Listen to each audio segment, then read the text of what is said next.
Hello everyone, this is Praveen Kumar Tautam, Consultant Emergency Physician at One Hospital, Coach Chaurasta, Karimnagar.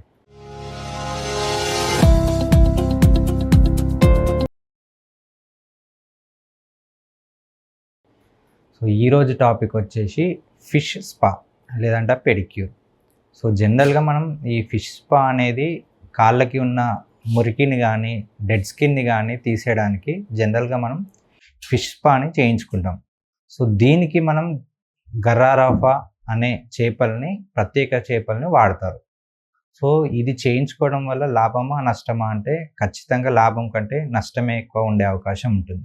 So ఎందుకు అంటే ఇవి చాలా అరుదుగా దొరికే చేపలు అండ్ వీటిని ఒకరికి కంటే మరి ఇంకొకరికి వాడినప్పుడు ఏమైందంటే అంతకుముందు ఈ ఫిష్ స్పా చేయించుకున్న వ్యక్తులకి ఏవైనా ఇన్ఫెక్షన్స్ కానీ లైక్ హెపటైటిస్ కానీ హెచ్ఐవి కానీ లేదంటే ఏదైనా బ్యాక్టీరియల్ ఇన్ఫెక్షన్స్ కానీ ఉన్నప్పుడు వాళ్ళకి నుండి మిగతా వాళ్ళకి ఇవే చేపల్ని వాడటం వల్ల సంక్రమించే అవకాశం ఉంటుంది.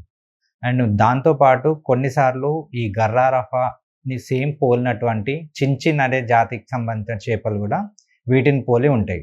సో వాటికి బదులు వీటిని వాడే అవకాశం కూడా ఉంటుంది.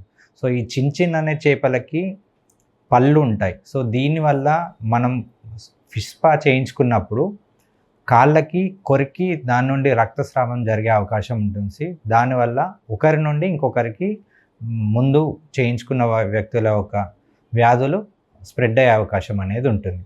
సో బీ కేర్ఫుల్, జాగ్రత్త. Thank you.